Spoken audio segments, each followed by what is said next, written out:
प्रधानमंत्री आवास योजना, वो भी हम पढ़ने वाले हैं आज शहर के बारे में। कल हम ग्रामीण के बारे में भी पढ़ेंगे सेम स्कीम को लेकर। आज बात करते हैं इसके बारे में, जैसे कि घर हर किसी को बुलाता है, तो घर हर एक हम कह सकते हैं वर्ग के व्यक्ति को बुलाता है कि हाँ उसके पास उसका अपना घर जो है वे होना चाहिए। तो इसी के करके क्या है, हमारी एक आवास योजना जो है वे आती है।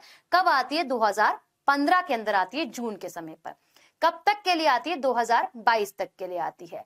क्या किया जाएगा इस योजना के अंदर? इस योजना के अंदर गवर्नमेंट द्वारा बनाए गए घर मकान को लोगों को दिया जाएगा, जिसमें लोग यानी कि पर्सन जो कस्टमर खरीद रहा है उसको भी कुछ अमाउंट जो है वह पे करना है, यानी कि अफोर्डेबल हाउस जो है वो मिलेंगे। इस योजना को और बढ़ा दिया गया है, एक्सटेंड कर दिया गया है साल 2024, यानी कि हम बात कर सकते हैं 31 दिसंबर 2024 तक के लिए। इसमें कुछ खास बात यह है कि यहाँ पर आप लोगों को महिलाओं के नाम घर देखने के लिए मिलेगा, और साथ ही अगर महिला के नाम नहीं है तो जॉइंट फैमिली मेंबर्स के नाम जो है वो घर देखने के लिए मिलेगा। है ना इंटरेस्टिंग? केवल पुरुष के नाम ही नहीं, या महिला के नाम होगा या फिर आप लोगों का जॉइंट मेंबर के नाम पे जो है वे देखने के लिए मिलेगा। तो आइए स्टार्ट करते हैं इस योजना को, क्या क्या इसके अंदर लाभ और क्या क्या तरीकों से इस योजना को जो है वे किया गया है आगे। देखिए, पहले बात करता है इसे लाया गया 2015 के अंदर जून 25 पर। फिर कहता है इसका जो नोडल मंत्रालय है वो है आवास और शहरी मामले का मंत्रालय। ठीक, किसके अंतर्गत आ रहा है? कब शुरू किया गया था? 2022 में से लाया गया, बट इसे एक्सटेंड कर दिया गया 31 दिसंबर 2024 तक। आप कह सकते हो प्रोजेक्ट को एक्सटेंड कर दिया गया है, प्रोजेक्ट को बढ़ा भी दिया गया है, और हम ये भी कह सकते हैं कि और बढ़ती जनसंख्या को देखकर यह योजना को आगे लाया गया है। आगे बात करते हैं आप सभी से कि अर्बन रेंटल हाउसिंग कॉम्प्लेक्स, और हम कह सकते हैं क्या है आप लोगों के अफोर्डेबल हाउसेस की यहाँ पे बात करी गई है।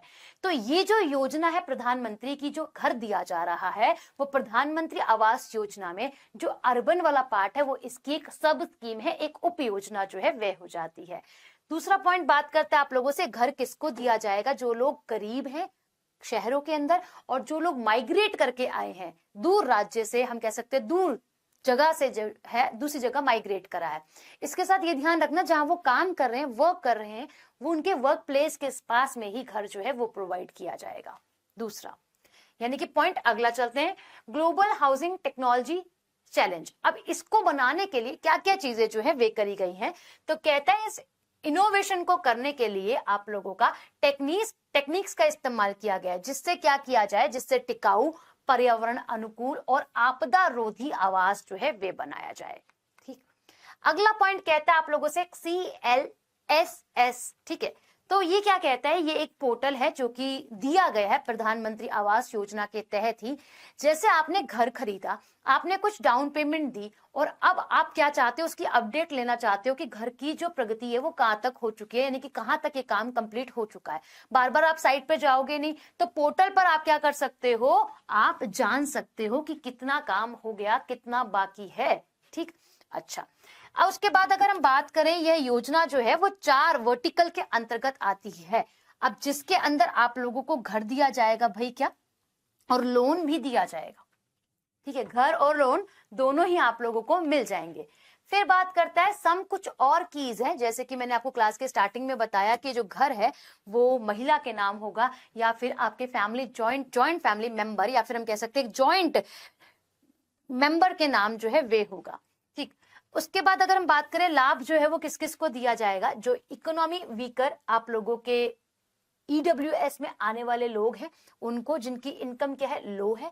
साथ ही अगर हम बात करें मध्य आय समूह को, और सब्सिडीज का जो भुगतान है वो लाभार्थी के बैंक और डाकघर खाते में जो है वो जमा किया जाएगा। तो ये स्कीम आप लोगों की क्या है? ये स्कीम है आप लोगों की शहर, यानी कि शहर से जुड़ी हुई प्रधानमंत्री आवास योजना के तहत। कल हम इसके अंदर एक और पार्ट पढ़ेंगे जो कि ग्रामीण क्षेत्रों के लिए है, हम कह सकते हैं रूरल एरियाज के लिए है। अभी तक के लिए इतना ही, अभी के लिए धन्यवाद।